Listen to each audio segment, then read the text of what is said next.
Bienvenidos a la semana número 22 de Geografía. En esta semana continuamos analizando la secuencia número 9 y los temas que vamos a analizar son la dinámica de la población en México, así como los retos que enfrentamos como población. Los énfasis son distinguir las características demográficas de la población mexicana y sus implicaciones, así como analizar las implicaciones ambientales, sociales y económicas de las características de la población. Es un tema muy pequeño, de hecho ustedes lo pueden encontrar en su libro entre las páginas 126 y 127.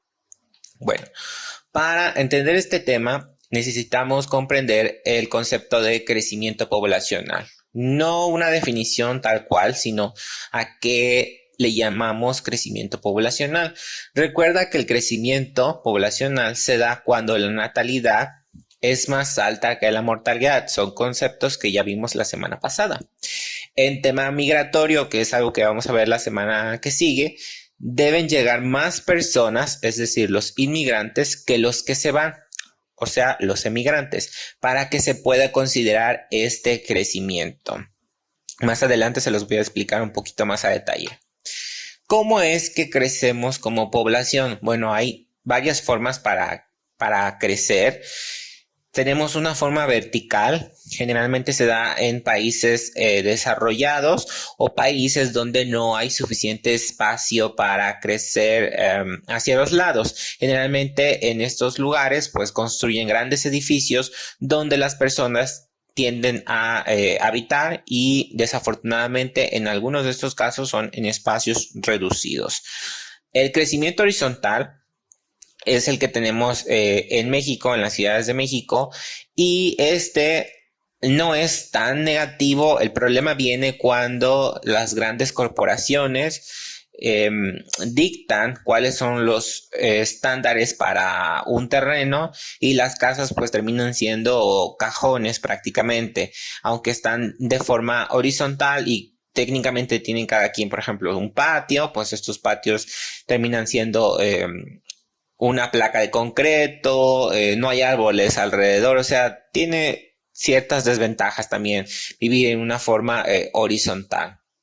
Y también tenemos una forma dispersa, esta se da en las zonas rurales, independientemente si estamos hablando de un país desarrollado o no, y son estos, podríamos decir, pueblos donde tienen las casas apartadas unas de las otras, o por lo menos sus patios o el área verde que está alrededor de cada uno de ellos pues da un espacio amplio para poder tener un espacio de esparcimiento para las familias y no estar completamente amontonados.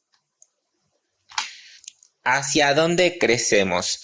Bueno, tenemos varios imanes que nos van a determinar algunas situaciones a donde las personas van a querer residir o a donde las personas van a querer llegar. Por ejemplo, los puertos marítimos son zonas que son muy demandadas y generalmente todos los puertos, por lo menos de México, están llenos de personas que quieren vivir ahí para conseguir una especie de trabajo. Las playas también jalan personas, tanto para turismo como para vivir en esos lugares, la industria, los recursos naturales, es decir, si hay un río en tal lugar, las personas van y se establecen junto al río. ¿Por qué? Porque demandan agua para subsistir. Si el espacio es una capital, también jala a las personas por los servicios que les puede brindar. El tema de los minerales también es muy importante, aunque no es que la gente quiera vivir junto a la mina por el tema de contaminación, pero aún así muchos lugares se crearon gracias a estas explotaciones mineras. Las zonas turísticas, independientemente si es playa o si es algo más bien cultural, también va a jalar personas, pero estos son como polos de atracción. O sea, yo tengo esto, va la gente como hormigas sobre un terrón de azúcar. Y si no tenemos esos imanes, ¿qué es lo que va a suceder? El problema de no contar con estos imanes es que mucha gente no tiene la intención de vivir en ellos, y los pocos que residen en estos lugares con el tiempo pueden desaparecer poco a poco. Lo que ustedes comentaban en su actividad de la semana pasada, muchos tienen la idea que sus pueblos pueden desaparecer porque no hay personas que quieran vivir ahí, y los que ya residen en esos lugares, al hacerse grandes, van a migrar o se van a ir a otros lugares. Esto es como el pan de día de muchos lugares en nuestro país. Bueno, estas son dos fórmulas que quiero que observen.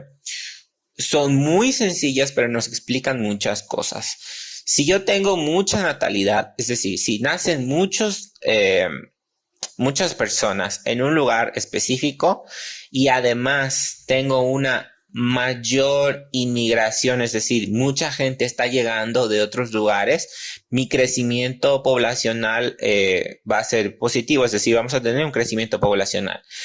El otro lado de la moneda es que si están muriendo muchas personas en ese lugar, vamos a poner un ejemplo, ustedes viven en una comunidad donde a cada rato escuchan por bocina que murió fulano o murió sutano, y además súmenle que hay mucha inmigración, es decir, mucha gente de esa comunidad se está yendo, ya sea a estudiar o a trabajar al extranjero o a otras ciudades, y no tienen intenciones de regresar, pues vamos a tener un decrecimiento poblacional. Es algo muy sencillo, pero hay que analizarlo para poder entender cómo son sus comunidades, y de ahí podríamos obtener muchas respuestas. Observen los flujos de población que les muestro en la diapositiva. ¿Qué población crees que tiene un crecimiento? Vean las flechas hacia dónde se dirigen. A la flecha A llegan 6 flechitas. Perdón, a la población A llegan 6 flechitas. A la población B llegan 2 flechas. Y a la población C llegan 3 flechas. ¿A dónde creen que llegan más? Probablemente algunos de ustedes digan pues a la población. Bueno, más bien la pregunta es, ¿qué población tiene crecimiento? A, B o C. Si nos guiamos por las flechas, podríamos deducir que la que tiene crecimiento es la población A, porque es a donde llegan más personas.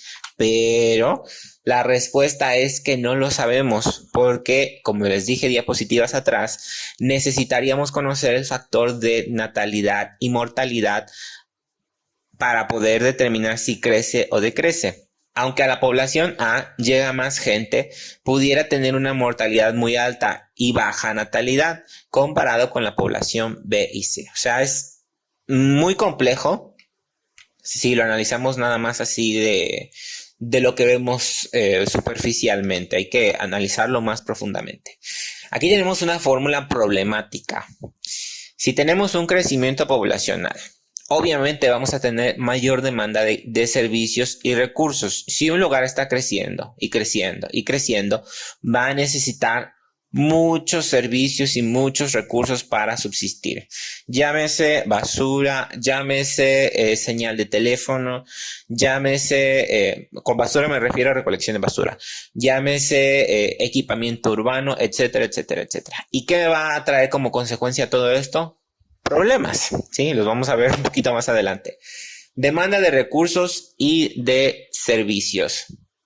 Las personas demandan una cantidad exagerada de recursos y servicios para sobrevivir en la Tierra, lo que va a agotar poco a poco estos recursos. Ahí vemos a la Tierra triste porque estamos pidiendo y no damos nada o no aportamos prácticamente nada a nuestro planeta. Vamos a hacer una actividad. Quiero que observen su casa y que analicen. ¿Te imaginas todos los recursos que se necesitaron para construirla? Independientemente del costo de la vivienda, requerimos de la explotación de recursos para subsistir. Todo lo que está a nuestro alrededor o lo que tienen ustedes a su alrededor es un producto de la fabricación. Necesitó de recursos para crearse, como por ejemplo en esta imagen.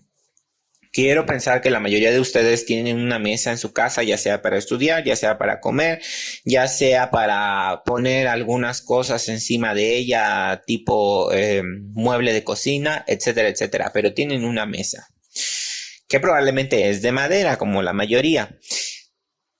Obviamente saben de dónde viene esa madera, porque ya lo vieron en la primaria, pero no nos detenemos a analizar todo el trabajo que le costó a la naturaleza desprenderse de esa madera para poder obtener ese producto tan quizá insignificante, porque ponemos los platos sucios sobre ella, golpeamos sobre ella, o le ponemos un mantel encima, ni siquiera se alcanza a apreciar que es de madera, ¿no? Entonces, a veces tenemos muchas cosas en el hogar o alrededor de nosotros que para poder obtener ese producto tuvimos que explotar o haber explotado los recursos que tenemos en nuestra tierra y no hicimos nada para contrarrestar ese duro golpe que le dimos. Aquí tenemos otro ejemplo.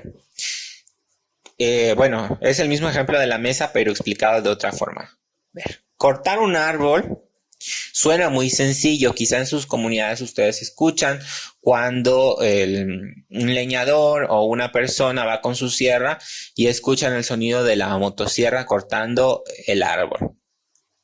¿Tiene consecuencias? Sí, al final voy a obtener una mesa también, pero ¿cuáles son esas consecuencias? Bueno, si yo corto ese árbol, un ave o una ardilla o algún animal que viva en ese árbol ya perdió su casa.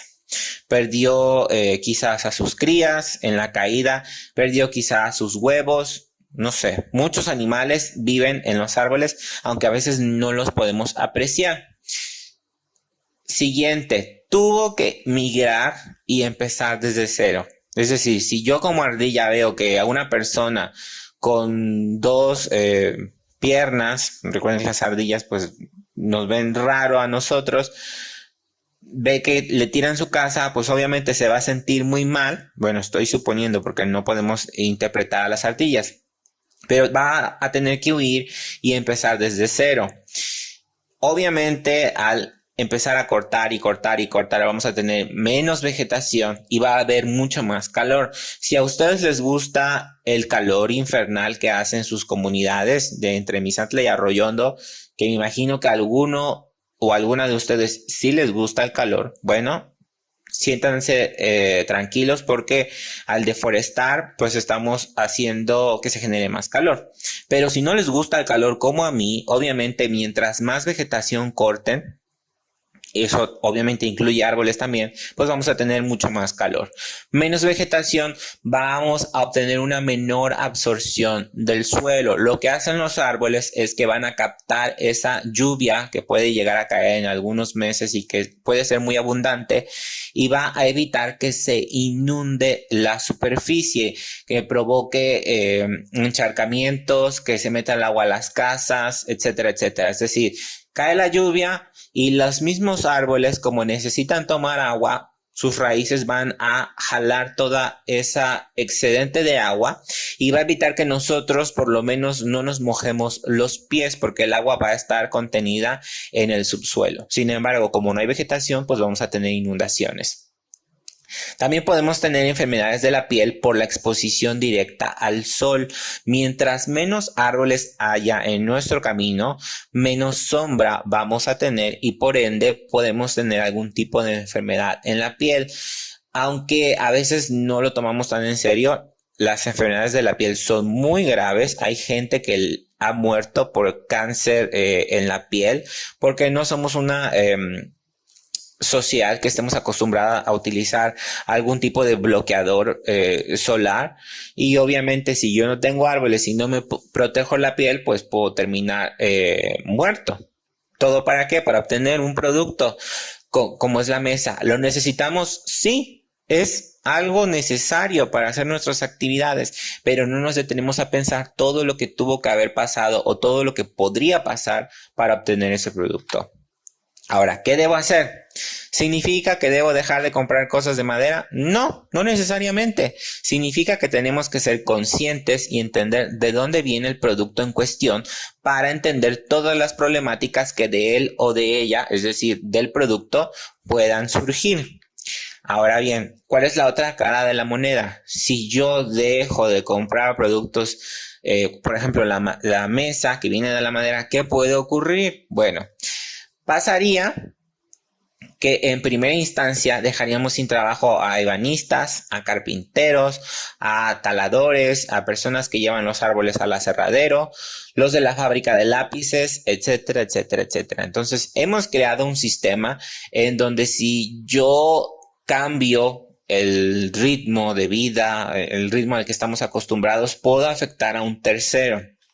Entonces hay que tratar de ser conscientes de lo que estamos haciendo, tratar obviamente de no afectar a los demás, pero también tratar de no afectar a nuestro planeta porque es donde la población reside. Evidentemente cualquier cosa que nosotros hagamos va a tener una repercusión en nuestro planeta, pero también en nuestra vida cotidiana. Entonces, esta fue una semana muy breve comparada con las demás, pero básicamente es para que ustedes entiendan que la población es muy compleja. Vamos a crecer a distintos modos, vamos a crecer de distintas maneras, nos vamos a mover de distintas formas, pero todo eso tiene una causa y una consecuencia. Y hay que ser muy inteligentes para tratar de prevenir posibles escenarios quizá catastróficos en algunos años más. Y quizá no nos toquen a nosotros esas consecuencias tan graves, pero quizás a sus hijos sí les pueda tocar algo muy, muy, muy drástico. Bueno, ahora vamos con la actividad. La parte 1 de la actividad es que en 2 páginas ustedes van a inventar un cuento donde el personaje principal se llame Anastasia. Ella vive en una comunidad rural, pero se ve en la necesidad de dejar su pueblo, pues su familia se tuvo que trasladar a una ciudad muy grande. Y para poder adaptarse, tuvo que enfrentar un sinfín de problemáticas, un sinfín de problemas, que son los problemas que ya les mencioné y que tendrán que plasmarlos en el cuento, que en el pueblo no estaba acostumbrada a ver. El final va a decisión de cada uno de ustedes, pero obviamente tiene que ser un cuento donde, como les dije, incluyan todos estos elementos, las travesías que tuvo que pasar Anastasia para poder adaptarse en ese lugar, y obviamente como es una actividad larga, son 2 páginas, pues tendrán que sacarle provecho a toda esta información que viene en el libro, toda esta información que yo les di para poder crear su cuento. Pueden incluir muchos más personajes si ustedes los desean. Y si tienen alguna duda, pues ya saben dónde contactarme y nos vemos la siguiente semana.